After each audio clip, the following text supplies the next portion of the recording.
आदमापूर तालुका भुदरगड येथील आमदार डॉक्टर सुरेशभाऊ खाडे यांच्या वाढदिवसाचं औचित्य साधून मातोश्री तानुबाई दगडू खाडे यांच्या वतीनं श्री सद्गुरू बाळूमामा मंदिर trust hospital and multispeciality research centre यांना अत्याधुनिक रुग्णवाहिका प्रदान करण्यात आली।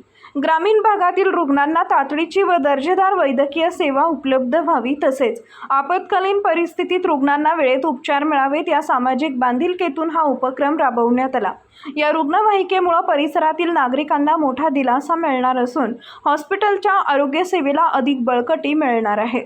यावेळी उपस्थित मान्यवरांनी आमदार डॉक्टर सुरेशभाऊ खाडे यांच्या सामाजिक कार्याचे व आरोग्य क्षेत्रातील योगदानाचे कौतुक केले। समाजोपयोगी उपक्रमांमुळे सर्वसामान्य नागरिकांना थेट लाभ होत असून भविष्यातही अशा लोकहिताच्या योजना राबवण्यात येतील असा विश्वास व्यक्त करण्यात आला।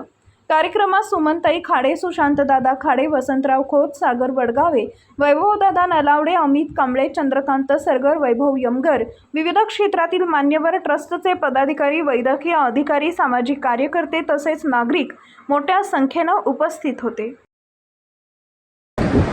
आज राजमाता अहिल्यादेवी होळकर यांची जयंती आहे आणि मागल्या काही महिन्याच्या अगोदर मी इथे आलो त्यावेळेला खूप चांगलं स्वागत झालं आणि दर्शननगर बनवलं। त्यांच्या आशीर्वादाने खूप समाजांसाठी नांदायला गेले।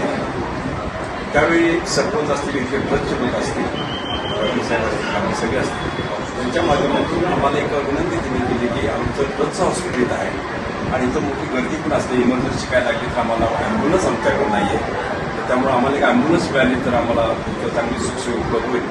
त्या दृष्टिकोनातून डॉक्टरचा प्रयत्न केला तर आम्हाला खूप चांगलं वाटेल।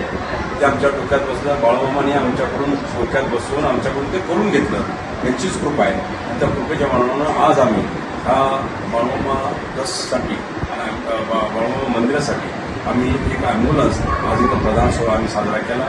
बाबांच्या आशीर्वादानं हे घडलेलं आहे।